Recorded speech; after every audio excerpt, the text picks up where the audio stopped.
Dios me los bendiga, hermanos. Gracias por estar en sintonía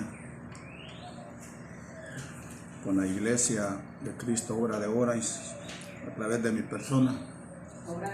Mi nombre es Carlos Cruz. Soy el pastor de la iglesia. Gracias, hermano. Vamos a ver qué nos dice en esta tarde la palabra del Señor. Vamos a abrir nuestras Biblias en Eclesiastés 7:12. Quiero que pongan atención, hermanos, porque este versículo tiene mucho contenido. Dice la palabra del Señor: porque la sabiduría protege,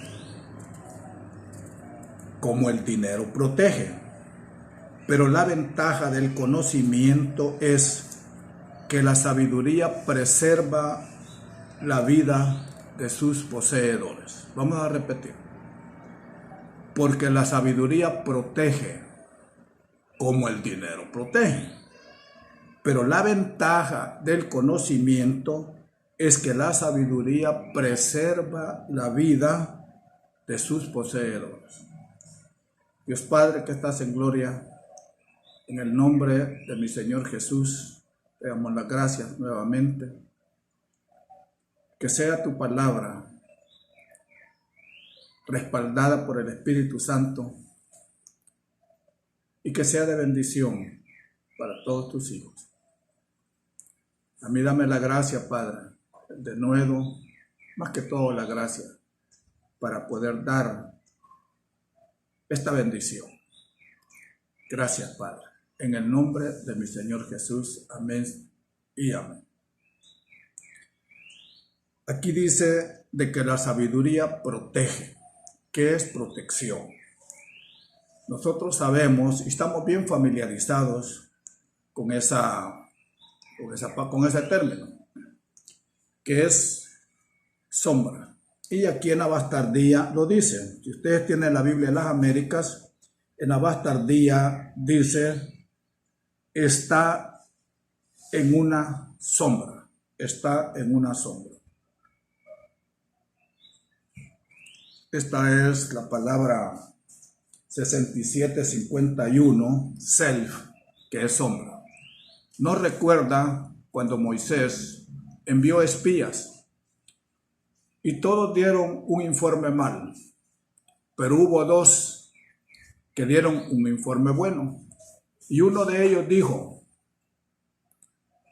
¿por qué tenemos miedo? Su protección les ha sido quitada. Solo que no tentes a Dios.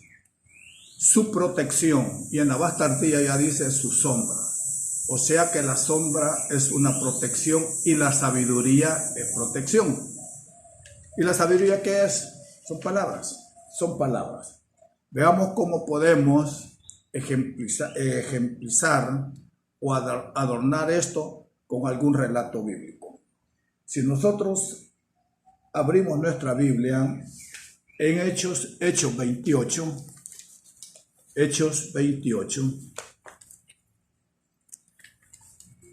nos narra una situación en la cual el protagonista es Pablo. Hechos 28. Aquí nos narra cuando Pablo lo llevan para Roma a comparecer ante la ley.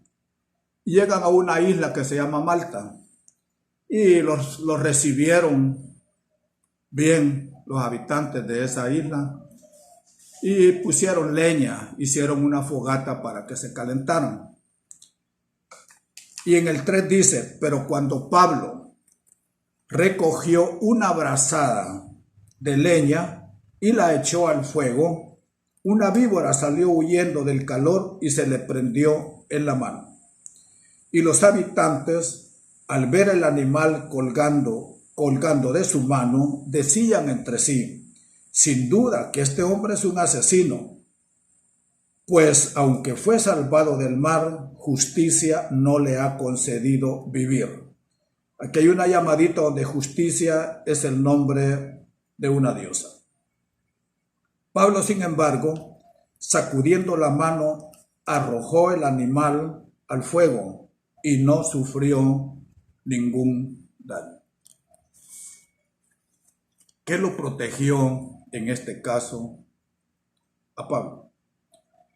Él no hizo ningún alarde de que vean agarrar a la serpiente, miren, yo tengo poder. No, dice que solamente la sacudió y la tiró al fuego.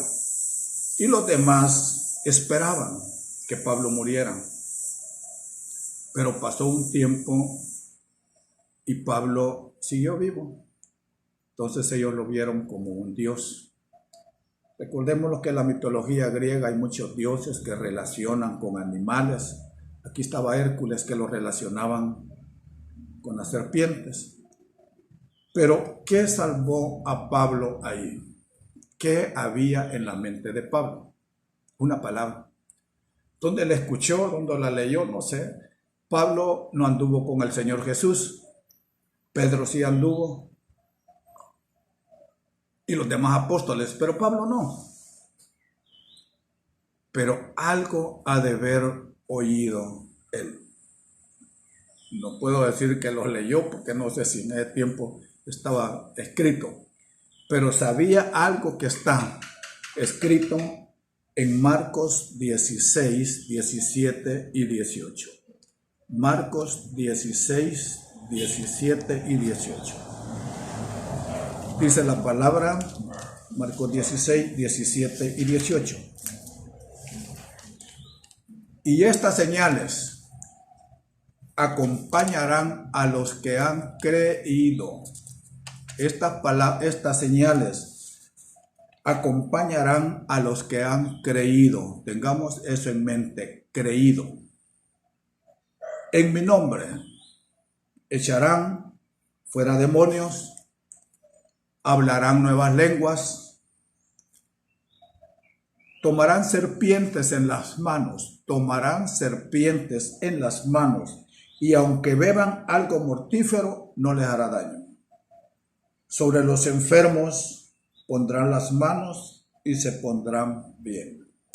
Estas cosas son sobrenaturales, son cosas que no se explican, pero aquí Pablo había sido librado de los que lo persiguieron, había sido librado de las tormentas, y ahora él daba una señal de que también podía ser liberado de la muerte, porque una serpiente, en algunas Biblias dice serpientes venenosas, podría. Aquí Pablo ha salido triunfante, pero ¿por qué?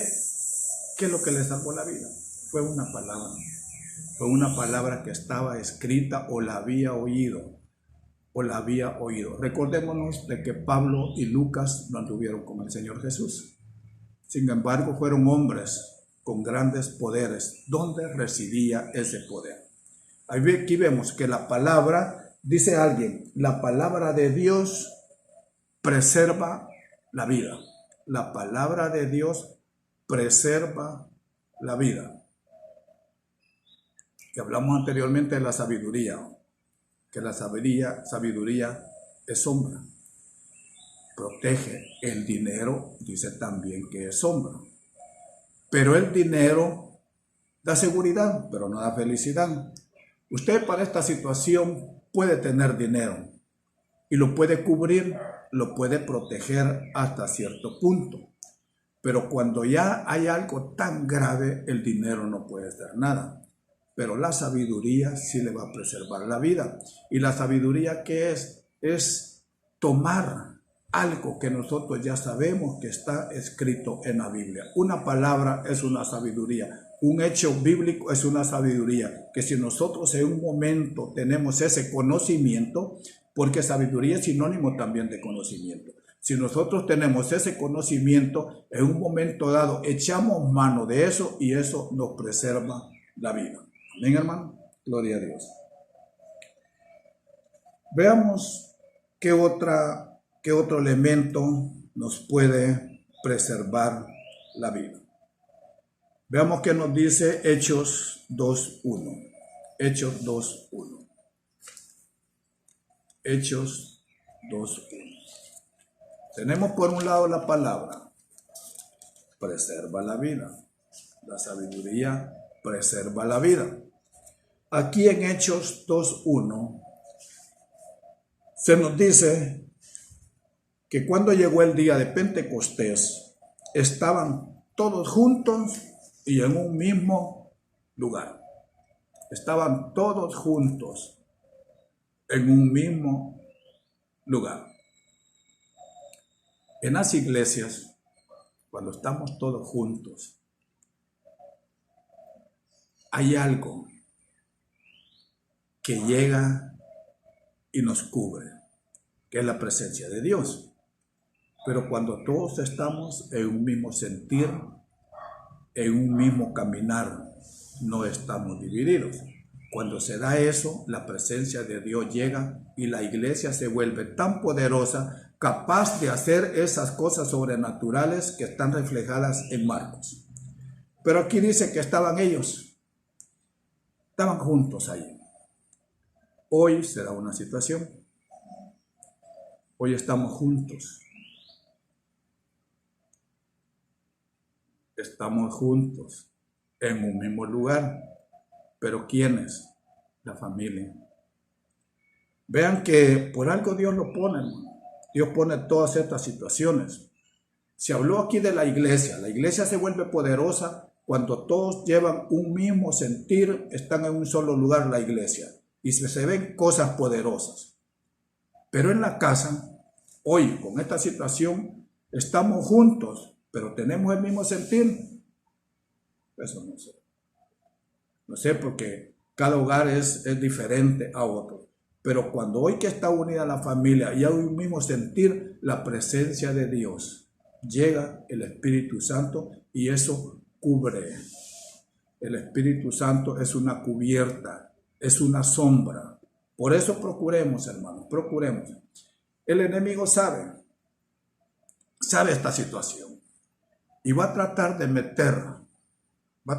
meter su mano en esta situación, en los hogares. Debemos de tener mucho cuidado. Hablemos lo necesario. Veamos las cosas que se puedan hacer, hacerlas sin murmuraciones. Procuremos. Yo sé que no es una tarea fácil, hermanos, porque no todos los hogares, aunque sean hogares cristianos, pero dejémonos de cuestiones, ¿va? Como dice el hermano, de ocurrencias, ¿va? No todas las familias están en armonía, no todos los hijos de Dios están en armonía, pero hoy es el momento que nosotros tratemos de agarrar esta palabra. Mire, es el momento de evangelizar, momento de evangelizar a la familia, de hacerles ver de que sin Dios no podemos hacer nada y que la palabra preserva la vida. Ya vamos a ver más adelante cómo se va a ministrar la iglesia en los hogares. En el 4 dice, y todos fueron llenos del Espíritu Santo. Y cuando todos fueron llenos del Espíritu Santo, recibieron poder. Porque aquí mismo en la Biblia nos dice que en 1:8, pero recibiréis poder cuando el Espíritu Santo venga sobre vosotros. Cuando el Espíritu Santo llega, entonces se desata ese poder para hacer cualquier cosa, para poder hacer las cosas que Jesús hizo. Veamos algunos ejemplos.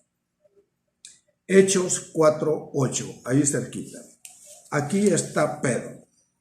Pedro sí anduvo con el Señor. En el 4:8 dice, entonces Pedro, lleno del Espíritu Santo, les dijo, ahí vamos a quedar ahí. Aquí se da una situación. Pedro, un discípulo de Jesús. Un discípulo que siempre dijo que no iba a abandonar a su Señor. A donde tú vayas voy a ir, voy a dar mi vida por ti, nunca te negaré. Parafraseando. Pero en los momentos críticos, Pedro fue un cobarde. negó a Jesús. Negó a Jesús 3 veces. Sin embargo, Jesús nunca le echó cara a Pedro de la situación, sino que después relata la Biblia que cuando estaban juntos, el Señor Jesús le dijo: Pedro, ¿me amas? ¿Cómo se ha de haber sentido Pedro sabiendo lo que había hecho? Porque la conciencia nos dice lo que nosotros hacemos. Yo lo negué. Yo dije que tanto el Señor y el Señor, ya me imagino viéndolo a Pedro: ¿me amas? 3 veces. Y Pedro lloró, así como Pedro lloró, aunque era machito, como dicen, pero lloró. Y le dice, la tercera vez le dice el Señor: Pedro, ¿me quieres? Sí, Señor, le digo, tú sabes que te quiero. Pero es que Pedro no contestó. Primero le decía el Señor que si lo amaba, que es una cosa. Pero cuando le dijo, quiero, él le dijo, tú sabes, tú lo sabes todo, apacienta mis ovejas. Ese Pedro, que era cobarde, que lloró, aquí se convierte en un hombre de los más valientes vistos en la historia. No valiente en el sentido de salir como Gedeón, como David, a pelear con espadas, sino que con palabras, con palabras. ¿Por qué dice aquí? Entonces Pedro, lleno del Espíritu Santo, les dijo a los gobernantes y a los ancianos de la iglesia. ¿Qué les dijo? Es que sucedió algo aquí, hermano. Si nosotros vemos más atrás de la Biblia, había un cojo de nacimiento. Ya esta historia la saben. Y cuando iba Pedro con Juan, dice la palabra que subían al templo y estaba ese hombre cojo de nacimiento, y cuando vio a Pedro y a Juan, les pedía limosna. Entonces Pedro, junto con Juan, fijando su vista en él, le dijo, míranos. Y dice, esto está en Hechos 3, atrasito, y él dice que el cojo los miró atentamente, esperando recibir una limosna. Pero mira las palabras de Pedro, que le dice, no tengo plata ni oro, mas lo que tengo te doy. En el nombre de Jesucristo, el Nazareno, anda. Cuando vieron estos, los fariseos, cuando vieron estos, los escribas, lo agarraron. Está en el 4:1.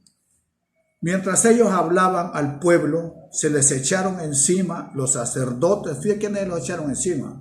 Los sacerdotes, el capitán de la guardia y del templo y los saduceos, indignados porque hablaba de la resurrección de los muertos, de entre los muertos. Ahí los agarraron, pero dice que muchos que oyeron el mensaje, como ha sido de fuerte, creyeron. Dice que 5,000, en ese discurso bien pequeñito, 5,000. Pero esto no le gustó a los líderes de esta época y los apresaron. Los metieron presos y esperaron el siguiente día para llevarlos a... Cuando lo estaban interrogando es cuando Pedro, lleno del Espíritu Santo. A veces hay cuestiones, hermanos, cuando nosotros no sabemos qué decir ni lo que vamos a hacer. Tiene que ser el Espíritu Santo el que nos inspire para hablar lo que debamos hablar. Pero como Pedro estaba lleno del Espíritu Santo, les dijo, se nos está interrogando por causa de, lo voy a abreviar, se nos está interrogando, o sea, son reos, se nos están interrogando por causa del beneficio hecho a un hombre enfermo y de qué manera este ha sido sanado. Le están interrogando porque curó al cojo, por el beneficio que ha obtenido. Y después les dice, sabed todos vosotros en el 10, que en el nombre de Jesucristo, el Nazareno, a quien, oigan hermanos, está entre los que lo llevaron preso y le está diciendo, a quien vosotros crucificasteis y a quien Dios resucitó de entre los muertos. Por él, ese hombre se halla aquí sano delante de vosotros. Ese que está ahí, le dijo, ha sido sanado en el nombre de ese que ustedes, o sea, los acusó. Tremendo Pedro. A ellos que eran reos lo están interrogando. Y él comienza a decirles, a acusarlos a ellos. Y dice, en el 13, al ver la confianza de Pedro y Juan y dándose cuenta de que eran hombres sin letras y sin preparación, se maravillaban y conocían que ellos habían estado con Jesús. O sea que aquí primero los acusaban. Él da el nombre, proclama el nombre de Jesús como Salvador y después los acusa a ellos. Entonces ellos se quedan. ¿Cuál fue la reacción? Se maravillaron. Bueno, y este hombre que ni ha estudiado, hombre que sin letras. Y después les dice él, y sin preparación, porque el hombre en el 22 en quien se había realizado este milagro de sanidad tenía más de 40 años. O sea, ellos eran reos, proclamaron el nombre del Señor Jesús, dieron una prédica pequeñita pero poderosa. Dieron el nombre de quién, por quién había sido sanado. Los acusó y después les digo, no me pueden decir nada porque ahí está el testigo. Ahí estaba el hombre que tenía más de 40 años de estar cojo. ¿Por qué? Porque estaba lleno ya del Espíritu Santo. Ya no era el Pedro que hablaba por hablar, ya no era el Pedro valentón, ya no era el Pedro también llorón, ya no era el Pedro, bueno, ¿qué no se dice de Pedro? Pero andaba con el Señor y él se arrepintió de haber hecho de la negación. Pero este Pedro después fue tan valiente que se enfrentó a los gobernadores, a los judíos y los acusó. ¿Por qué? ¿Por qué tenía todo ese poder? Porque tuvo una sombra que lo cubrió, hubo una sombra que lo protegió y lo hizo que diera esa palabra. Veamos otro ejemplo de la llenura del Espíritu Santo. Allí mismo en Hechos 13:9. Hechos 13:9. Ahí está Pablo. Dice,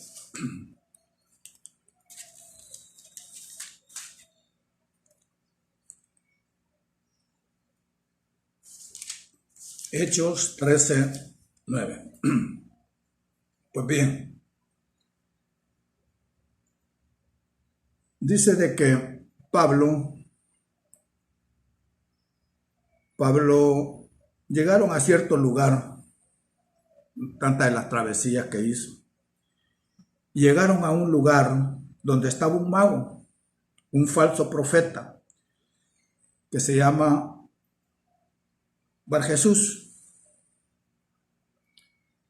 Este mago lograba ciertos poderes y ciertas ganancias porque tenía palabra, pero era falso profeta y hacía maravillas. Pero en el lugar donde estaba, ¿por qué llegaron ahí? En el 4 dice, enviados por el Espíritu Santo. Enviados por el Espíritu Santo. O sea que Pablo no iba donde quería, era guiado por el Espíritu Santo y llegaron a ese lugar. Pero en ese lugar había un hombre, un procónsul, en el 7, llamado Sergio Paulo, hombre inteligente. Este hizo venir a Bernabé y a Saulo y deseaba oír la palabra de Dios. Deseaba oír la palabra de Dios. En estos tiempos, muchos van a desear oír la palabra de Dios. Muchos van a desear oír palabra de Dios. Hay gente que posiblemente, ya muriéndose, van a querer oír palabra de Dios para consuelo. Van a querer oír palabra de Dios como consuelo, pero no van a poder. Y algunos que tienen la oportunidad de oír la palabra de Dios, no la oyen. Es como que Dios quiere, a través de todo lo que está pasando, forzar a que crean en Él. Aquí está este hombre, deseaba oír, pero había alguien que se interponía. Siempre cuando se van a hacer algunas cosas que son de Dios, siempre va a haber oposición. Y dice acá que este hombre se les oponía tratando de desviar de la fe al procónsul. En el 9, entonces Saulo, llamado también Pablo, lleno del Espíritu Santo, oigan, lleno del Espíritu Santo, fijando la mirada en él, dijo: tú, hijo del diablo, que está lleno de todo engaño y fraude, enemigo de toda justicia, ¿no cesarás de torcer los caminos rectos del Señor? Ahora, he aquí la mano del Señor está sobre ti. Te quedarás ciego y no verás el sol por algún tiempo. Al instante, niebla y oscuridad cayeron sobre él e iba buscando quien lo guiara de la mano. Duro es caer en las manos del Señor. Y aquí Pablo le dice: la mano del Señor está sobre ti, quedarás ciego, pero por un tiempito nada más. Yo me pongo a pensar, hermano, ¿por qué no quedo ciego de una sola vez? Mire, Dios está misericordioso, hermano. Aquí no lo dice, pero me lo imagino. Dios es tan misericordioso que a lo mejor le estaba dando tiempo para que se arrepintiera. Yo me pongo a pensar, puede ser que esté equivocado, porque aquí le dice: tú, hijo del diablo. La pregunta es si a los hijos del diablo les da oportunidad Dios a que se arrepientan. Por eso les digo que esas son cuestiones que yo me las imagino. Pero bien, aquí está Pedro, que anduvo con el Señor Jesús. Pablo, que no anduvo con el Señor Jesús, pero lleno del Espíritu Santo. Ahora estamos nosotros. Nosotros no anduvimos con el Señor Jesús.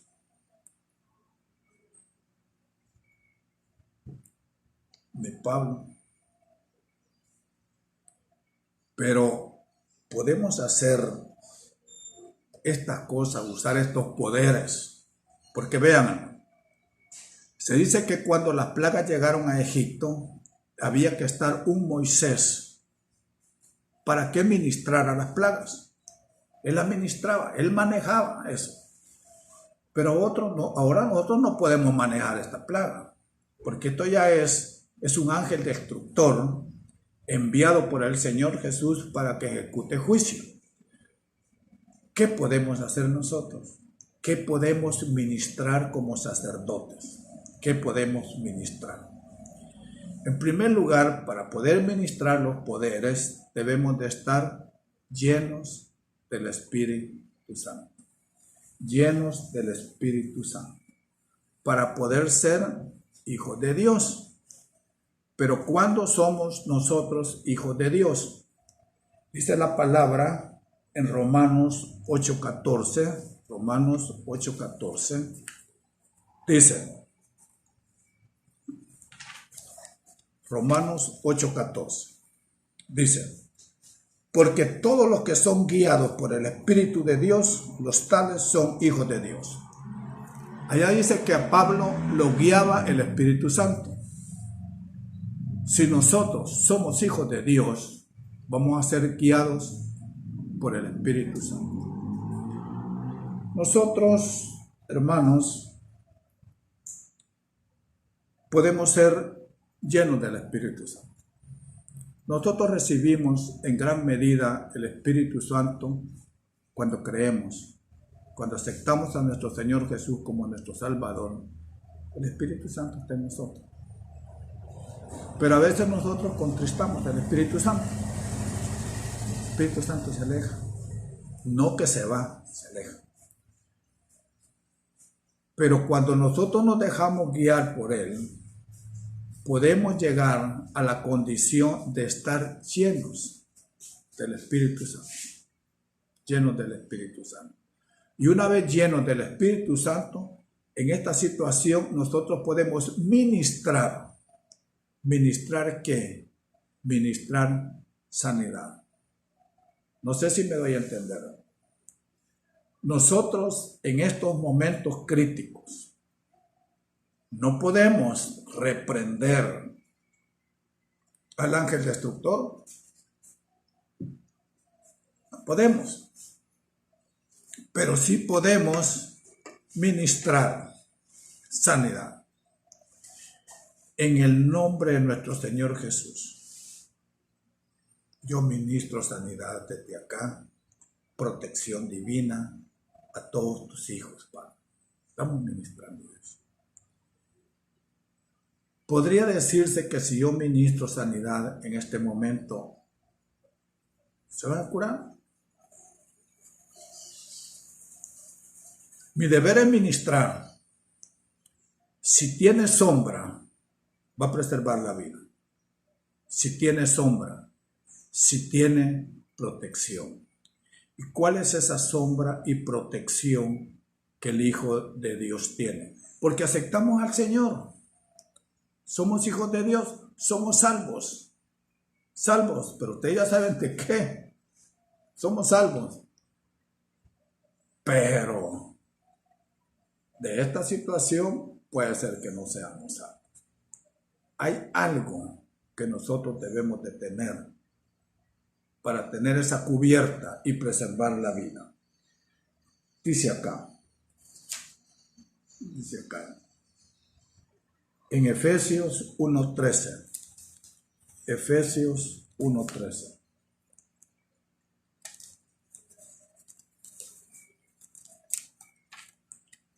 Efesios 1:13. En él también vosotros, después de escuchar el mensaje de la verdad, el evangelio de vuestra salvación, y habiendo creído,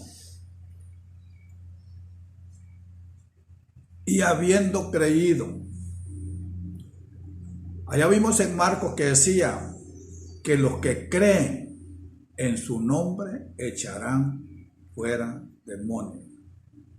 Pondrán las manos sobre enfermos y sanarán a los que han creído. Y aquí dice que si nosotros hemos oído el mensaje de la verdad, el evangelio de vuestra salvación, y habiendo creído, fuiste sellados en él con el Espíritu Santo de la promesa. Fuiste sellados con él en el Espíritu, con el Espíritu Santo de la promesa. Nosotros tenemos un sello. Ya esto del sello ya se ha hablado mucho, cuando en Apocalipsis el Señor le dice al ángel destructor que se detenga hasta que haya puesto el sello sobre sus siervos. Sobre sus siervos. Todos somos hijos de Dios, pero somos todos siervos. Hemos creído en realidad la palabra, en realidad estamos convencidos de la palabra, como Pablo, que llegó a esa palabra y dijo, no, se me va a hacer vida eso que está. Tomaremos serpientes y no nos harán daño. Y cuando se le prendió la serpiente, él no lo hizo. Miren el poder que tengo, porque ese era el arte de fe. Y eso es tentar a Dios, ya lo vimos. Miren, yo tengo poder, miren esta serpiente, la tiro y miren. No, es lo más natural porque tenía esa palabra en él. Esa palabra que dijo, que oyó, no sé cómo, pero tenía en su mente esa palabra que los que han creído, y él era un hombre que, ¿cómo no había creído Pablo? Si todas las experiencias que pasó, dice que sacudió la mano y se salvó la vida, se preservó la vida. La sabiduría, la sombra, cubre. Y sabiduría en este momento que es para nosotros, tener presente todas las promesas que Dios nos ha hecho.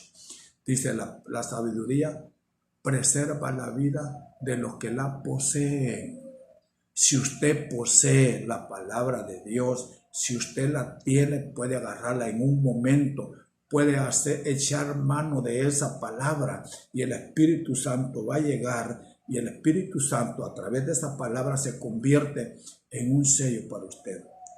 Va a ser lo que en la doctrina lo conocemos como la vacuna contra el coronavirus.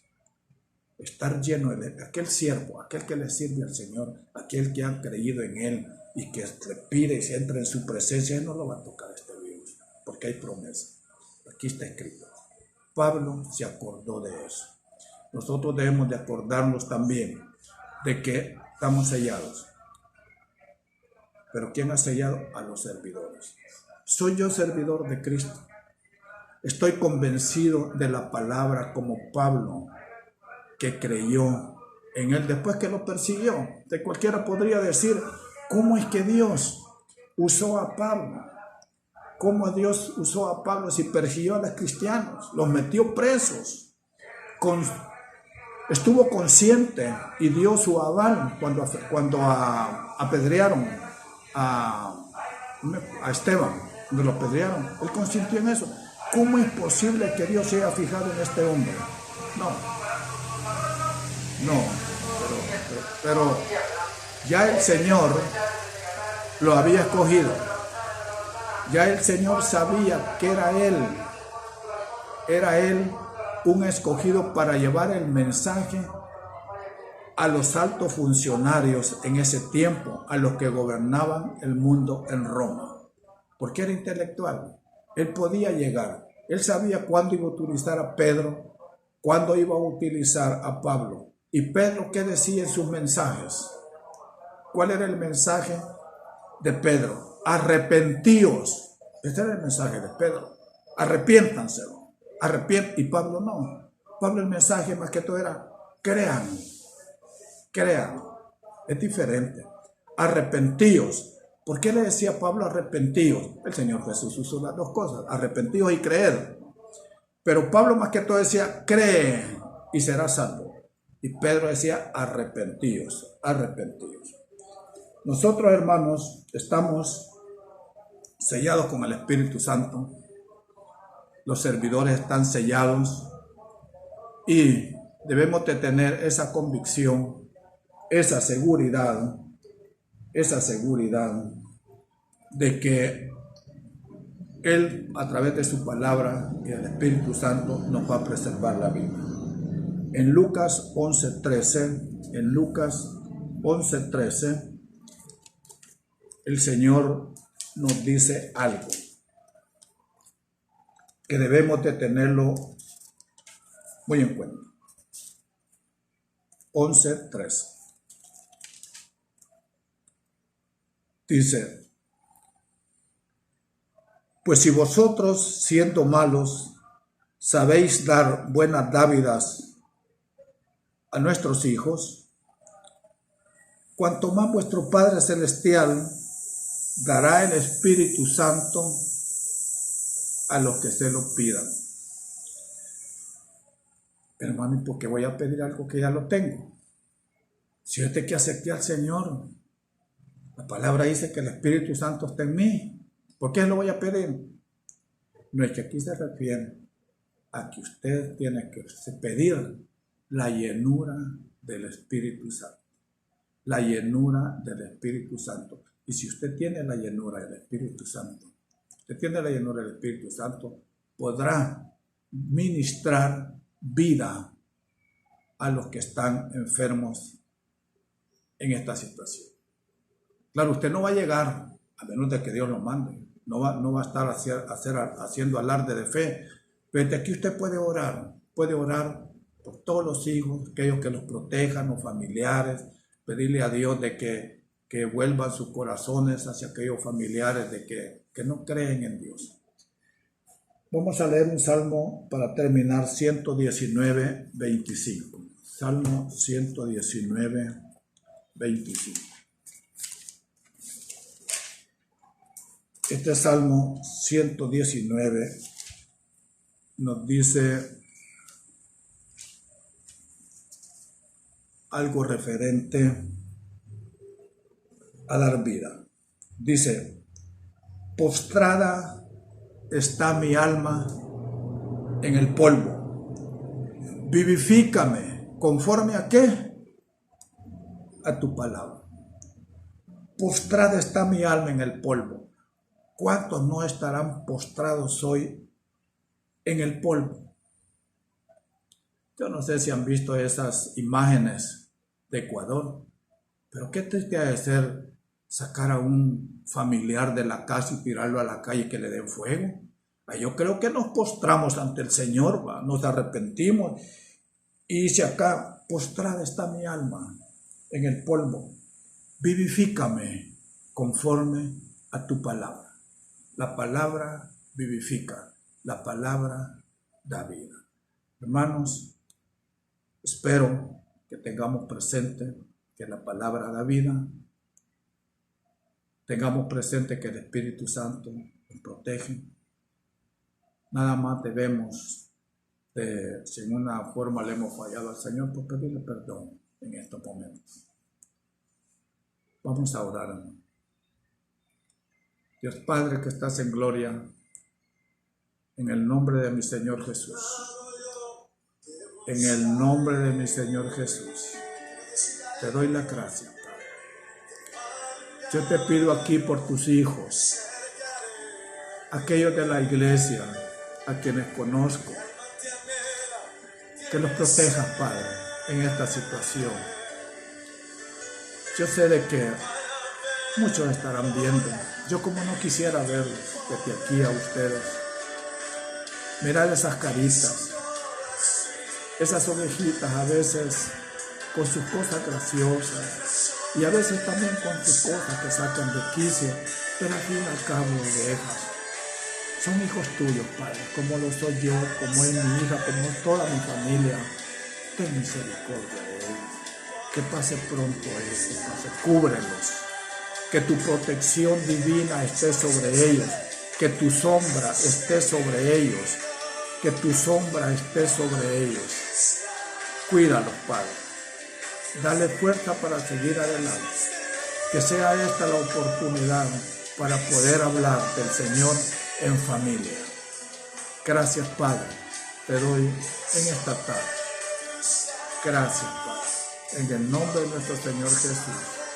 Que en los momentos difíciles podamos acordarnos de esta palabra que se ha hecho vida en nosotros y la tomemos para que nuestra alma se vivifique. La palabra es la que da vida, es la ventaja que da vida a quien la posee. Si usted tiene una palabra, es suya, utilícela. Sea convencido que son promesas de Dios y que Dios va a estar con usted siempre que eche mano de eso. Amén, hermanos. Las palabras y el Espíritu Santo son los que vivifican el alma. Señor me los bendiga, hermanos, y nos vemos el próximo domingo. Señor me los bendiga. Amén, Señor, y amén.